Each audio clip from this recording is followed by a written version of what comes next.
Olá, bom dia, tudo bem? Meu nome é Thiago e eu quero desejar a vocês uma boa aula. Hoje a gente vai estudar um pouco da história do Brasil, principalmente do final do século XIX até a Revolução de 1930. A gente vai estudar hoje uma parte da história do Brasil muito importante, que principalmente a gente vai observar que vai gerar inclusive várias discussões para a nossa sociedade hoje. E a gente vai estudar primeiramente a chamada política oligárquica. Na verdade, é a República Oligárquica, que é também conhecida por outros nomes, mas eu vou preferir chamar de República Oligárquica. E depois a gente vai estudar os principais movimentos que aconteceram nessas primeiras décadas da República. Nas primeiras décadas da República Oligárquica, República Velha ou Primeira República, a gente vai observar que as políticas é voltada todas para a elite. E aí o que é que acontece? As pessoas, principalmente as pessoas mais pobres, nesse período vão ser esquecidas, elas não vão ser lembradas, principalmente porque quem vai exercer o controle das políticas econômicas são os grandes fazendeiros, principalmente o de São Paulo, Minas Gerais, Rio Grande do Sul, Rio de Janeiro, Bahia e Pernambuco. Além, nesses primórdios da República, a gente vai observar que as eleições vão possuir muitas fraudes e também vai ter muita repreensão dos movimentos populares. Além disso, a gente vai observar que o Exército Brasileiro vai ter um importante muito grande desses movimentos. Por quê? Porque eles vão reivindicar mudanças na política do país. Após a proclamação da República, em 1889, o Marechal Deodoro da Fonseca ele vai anunciar uma criação do governo provisório. E ele vai dizer que vai comandar o Brasil até a criação de uma nova Constituição, que ela só vai ser criada, essa nova Constituição, em 1891. Mas logo nos primeiros dias da República, o Marechal Deodoro da Fonseca ele vai dissolver o Senado e a Câmara dos Deputados. E ainda ele vai perseguir alguns senadores e alguns deputados que vão, segundo ele, são suspeitos de defender a monarquia e muitos deles vão ser presos. Além disso, ele vai transformar as antigas províncias em novos estados. E esses estados eles terão autorizações para ter uma força policial, uma força militar e elaborar suas próprias leis, né? uma Constituição própria. A primeira Constituição, que foi de 1891, ela adotava o federativismo, né? O federativismo e o presidencialismo como uma forma de governo. E ainda, além disso, ele dividiu o Estado em 3 poderes, que aí a gente conhece esses 3 poderes até hoje, que é o legislativo, executivo e judiciário. E ainda também o cargo de senador deixou de ser vitalício, né, que nesse período, antes da Constituição de 1891, todos os senadores tinham cargos vitalícios, que era, eles entravam senadores e só sairiam quando morriam. E também ele separou o Estado e a Igreja, que a gente vai observar que no Brasil Império, a Igreja fazia parte do Estado, porque o Estado tinha uma religião, né, que a religião era católica. Também, na Constituição de 1891, o voto foi cedido. As pessoas vão observar que vão ter a conquista do voto. Só que o voto ele vai ser apenas para o sexo masculino e a partir de 21 anos de idade, sendo ele alfabetizado. Mas o que acontece? As mulheres, elas vão continuar sem poder votar, e ainda no Brasil, nesse período, 80% da população era analfabeta. E aí a gente vai observar que 80% da população ainda continuou excluído, mesmo nessa Constituição. E a partir desse momento também, as eleições passaram a ser diretas. O que é essa eleição direta? Que a população, eles vão escolher o seu presidente, o seu governador e o seu prefeito, que aí a gente conhece como o poder executivo. Em 1889, a gente vai observar que o Marechal Deodoro da Fonseca, ele vai chamar o então jurista Rui Barbosa e vai nomeá-lo ministro da Fazenda. E aí ele vai querer, primeiramente, incentivar o desenvolvimento da indústria. Fazendo o quê? Emitindo moedas. Mas o que é que vai acontecer?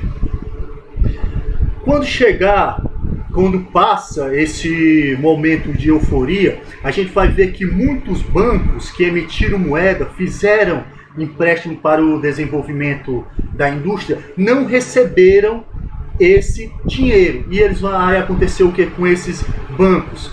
Eles vão entrar em falência. E aí, o Brasil, nesse período, ele vai entrar numa crise econômica e financeira, que vai ser conhecida como enchilamento.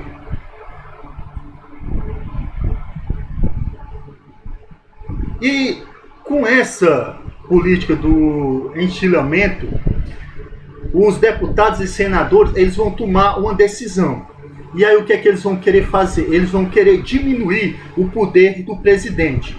Nisso, o Marechal Deodoro da Fonseca não vai ficar contente com isso. E o que é que ele vai fazer? Ele vai fechar o Congresso em 1891 e decretar estado de sítio. Só que essa proposta, isso que fez o Marechal Deodoro da Fonseca, não vai ser bem aceito, não vai ser aceito de maneira alguma. E aí vai ter uma generalização. A gente vai ver contra esse fechamento do Congresso e o decretado estado de sítio. Então, poucas semanas depois, que ele vai ser visto esse momento muito negativo, ele vai renunciar ao seu cargo de presidente. Depois que a gente vai observar da Constituição, que foi elaborada em 1891, vai ter uma revolução, a chamada Revolução Federalista. E o que foi verdadeiramente essa Revolução Federalista? Ela tinha um objetivo de derrubar o presidente do estado, né? A gente vai observar, e o governador Júlio Castilho e o seu aliado, Floriano Peixoto, que eles eram conhecidos como maragatos, e lutavam também para que o Brasil deixasse de ser ter uma constituição que nomeava um presidente, e eles queriam que fosse, no lugar do presidencialismo, fosse instaurado o parlamento no Brasil. E um dos seus principais líderes vai ser o Gaspar Silveira Martins.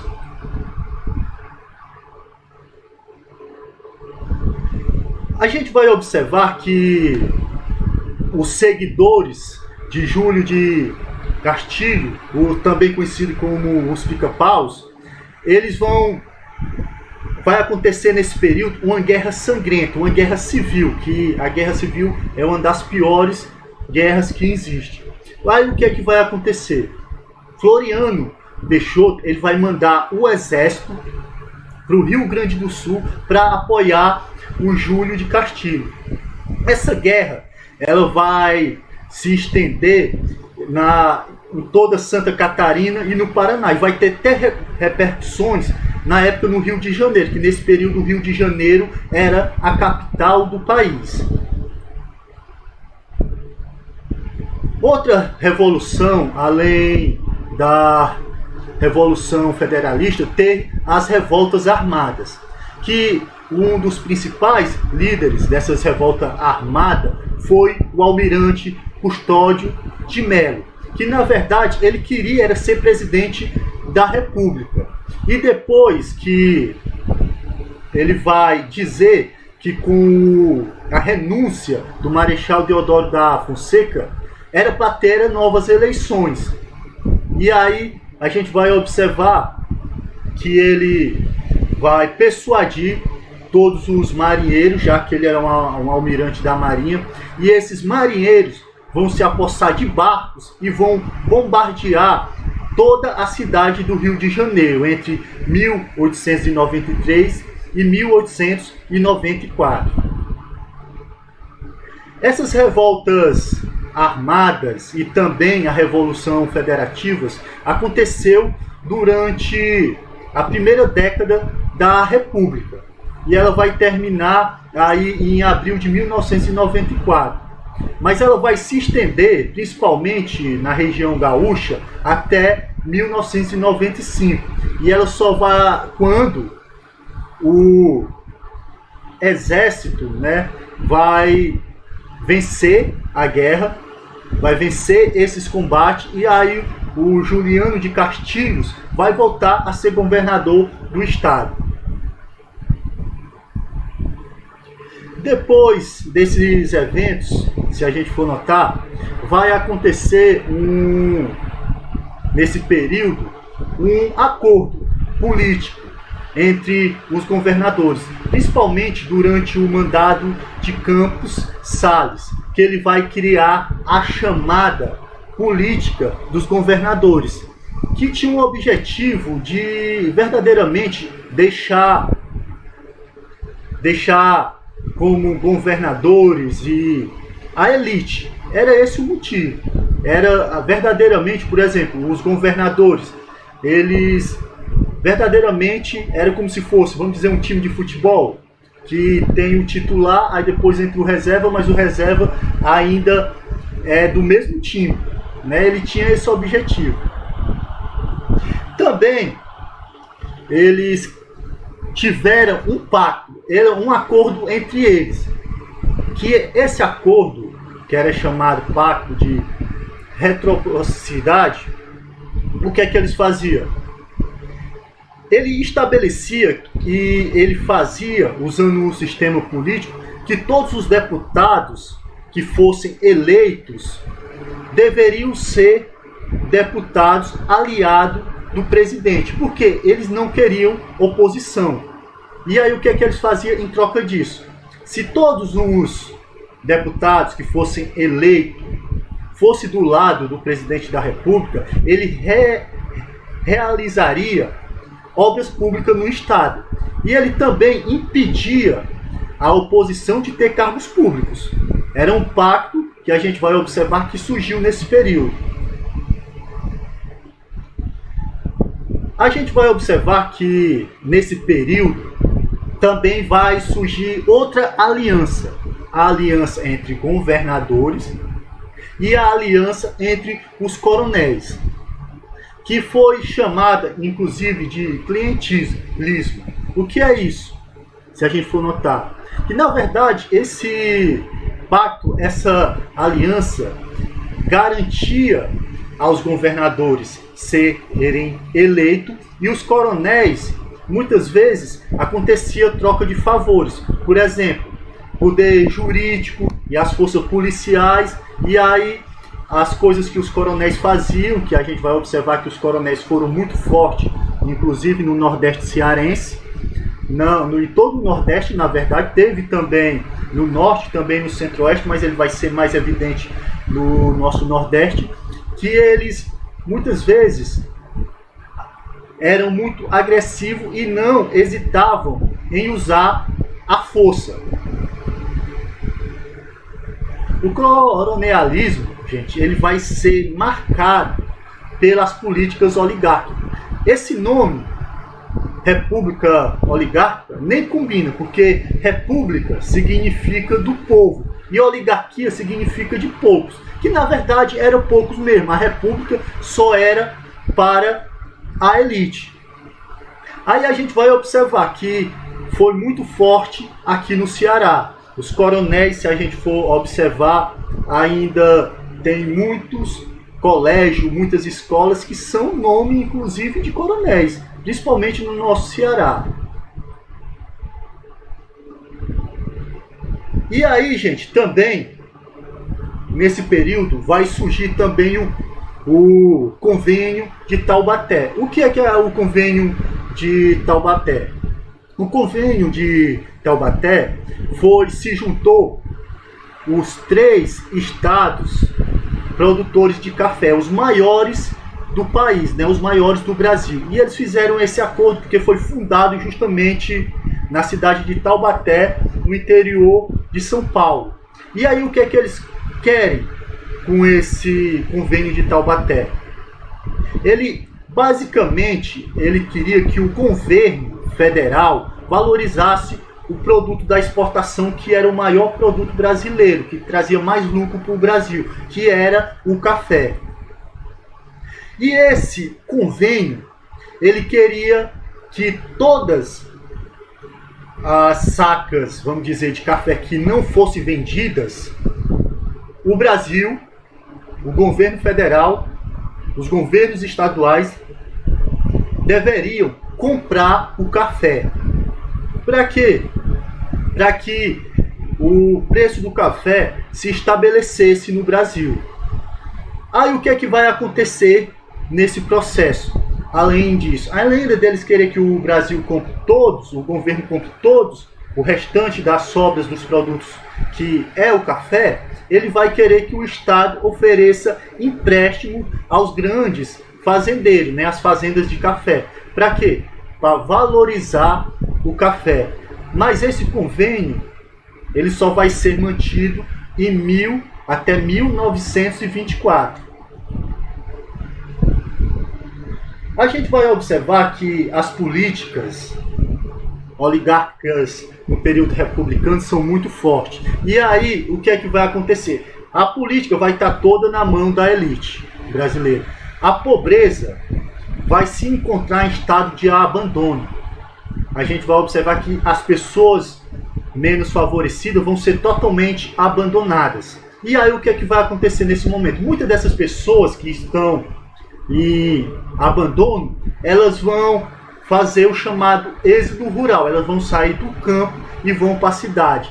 À procura de melhores condições, é claro. Mas quando eles chegam nos grandes centros urbanos, eles vão encontrar, na verdade, uma situação de extrema miséria. E aí é que vai surgir, inclusive, os chamados movimentos messiânicos, que vai acontecer principalmente na Bahia, Paraná e Santa Catarina. O primeiro, se a gente for observar, e um dos mais importantes, foi o de Canudos, na Bahia. Inclusive, tem um papel muito importante o cearense Antônio Vicente, que também é conhecido como Antônio Conselheiro. Por quê? Ele era conhecido como Antônio Conselheiro porque ele pregava o evangelho, pregava o amor de Deus à população mais pobre e ainda ele aconselhava a população do que eles deveriam fazer. Inclusive, as pessoas acompanhavam ele numa verdadeira travessia, né? Uma peregrinação até chegar, vamos dizer assim, uma terra santa. O que vai acontecer é que ele, o Antônio Conselheiro, ele vai ficar irritado e vai se rebelar-se contra a cobrança de imposto que a República Oligárquica mantinha nesse período. E os impostos, a gente sabe que no Brasil são muito altos. E aí ele vai fundar no Arraial de Belo Monte uma pequena fazenda que já estava até abandonada, que eles vão dar o nome de Canudos. Além disso, o Antônio Conselheiro, ele prometia aos seus seguidores a volta do rei de Portugal, Dom Sebastião, que inclusive foi morto na África. Porque ele tinha aquela teoria do direito divino, se a gente for estudar assim. Por quê? Ele acreditava verdadeiramente que Dom Sebastião iria voltar, e aí ele vai ser acusado pelo a república oligárquica, a elite brasileira nesse período, de ser um monarquista. E ainda a gente vai observar que ele vai incomodar muito a oligarquia estadual e do governo federal, além também da igreja, vai incomodar bastante. Por quê? Porque eles viviam num regime de comunhão entre eles. Por exemplo, tudo era compartilhado entre eles. Por exemplo, se eles compravam animais, todos os animais iam ser divididos entre a população. O alimento era dividido entre todos, para não ter nenhum, faltar nada para nenhum. Todos eram divididos igualmente entre eles. Ainda do Antônio Conselheiro, ele ser visto como um homem santo. E a igreja não aceitava isso. Por quê? Porque o único que podia verdadeiramente ter os ritos religiosos dentro da igreja era o clero, que é o sacerdote, né, o padre. E aí o que foi que aconteceu? Com o apoio do governo do estado, do governo federal e também da igreja, vai acontecer 3 expedições militares. A primeira vai ter 100 homens. Os primeiros vão ter 100 homens. E aí a população vai expulsar esses 100 soldados, e aí a gente vai observar que eles vão vencer no começo. A segunda vai do mesmo jeito, eles vão expulsar de novo os soldados, mas na terceira vão ser enviados 8.000 soldados. E aí eles vão com as armas mais modernas da época e vão totalmente massacrar a população de Canudos. A gente vai observar que uma das fontes mais marcantes desse período, inclusive, é do jornalista Euclides da Cunha, que vai escrever o livro Os Sertões, falando principalmente desse momento da Guerra de Canudos, que foi horrível. Morreu mais de 30.000 pessoas, principalmente eram sertanejos pobres. E ainda o que? Principalmente porque eles se defendiam apenas com os seus instrumentos de trabalho. O que é que um sertanejo tem? Apenas um facão, enxadas e foice. E o exército foi com as armas da época mais avançadas e acabou massacrando as pessoas que moravam nessa região. Depois de Canudos, vai ter outros movimentos messiânicos que surgiram no território brasileiro. O outro, bastante conhecido, vai ser o de Canudinhos, de Lages, que fica hoje na chamada Santa Catarina, né, no estado de Santa Catarina. E essa população, ele era liderado pelo homem que era chamado de Miguel, mas era conhecido como Miguelito. E ele era um rezador, né? Eles praticava as rezas e também receitava remédio para a população, e também ele dizia que tipo de penitência a população deveria prestar. Esse povoado, gente, que vai ser Canudinhos de Lages, ele vai crescer e vai ter pelo menos 300 indivíduos, entre homens, mulheres e crianças. E aí o que é que vai acontecer? Os seguidores de Miguelito, ou Miguel, eles acreditavam que o mundo acabaria entre o século XIX e o século XX. E ainda deles ter um tipo de, vamos dizer assim, sincretismo religioso. O que é esse sincretismo religioso? Ele tinha uma pedra nessa região que eles acreditavam que era uma santa encantada. E aí eles deveriam fazer penitência levando uma pedra na cabeça para libertar essa santa que estaria presa nessa rocha. Além disso, gente, a gente vai observar que esse Canudinhos de Lages, vamos dizer, esse pequeno povoado, ele vai crescer, e o governador de Santa Catarina, Hercílio Luiz, ele vai se preocupar muito. Por quê? Porque lá também está morando o federalistas, que a gente viu no movimentos armados e na Revolução Federalistas. E aí o que é que ele vai fazer? Ele vai ordenar a destruição dessa comunidade. Só que esses soldados, eles vão ser expulsos a bala de lá. Eles vão querer destruir toda a cidade, expulsar aquelas pessoas de lá, mas eles vão ser expulsos a bala. 2 semanas depois, a gente vai observar que o governador Júlio de Castilho, e ele vai ajudar o Hercílio a expulsar essas pessoas. E aí o que é que eles vão fazer? Eles vão levar o exército e aí vão expulsar as pessoas, vão incendiar, e aí muitos desses moradores vão morrer. E os que não morrem, eles vão fugir o atual Rio de Pelotas e Canoas. Além desses 2 movimentos, que foi Canudos na Bahia e Canudinhos de Laje, vai surgir outro movimento que é chamado Contestado, que vai acontecer em 1910.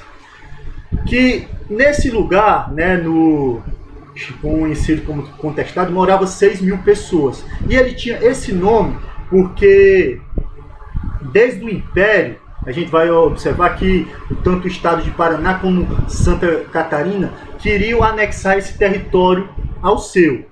Aí o que é que vai acontecer depois? Nesse período do Brasil oligárquico, o governo ele vai doar as terras para uma empresa norte-americana construir uma estrada de ferro. E aí o que é que vai acontecer? Boa parte da população vai ser expulsa de onde moravam e não vão ter nenhum tipo de indenização.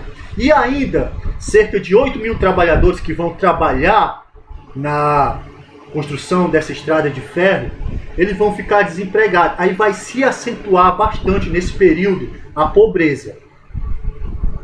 E aí é o que as pessoas, em meio da miséria, em meio da pobreza, as pessoas vão encontrar o seu refúgio no monge José Maria.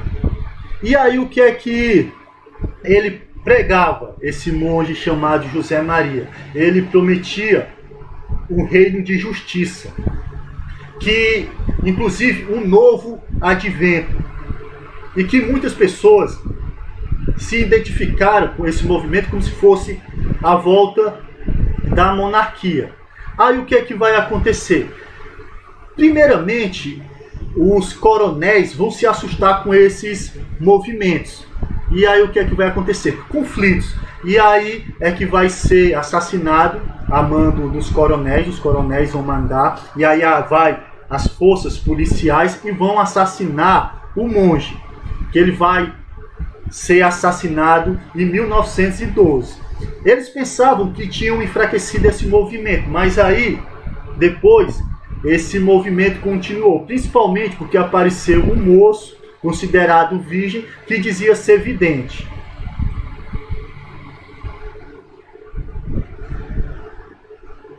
E aí, em 1916, aconteceu um acordo entre o Paraná e Santa Catarina. E aí eles dividiram as terras do chamado Contestado. E aí com essa terra, com essa divisão, foram expulsas todas as pessoas que moravam lá.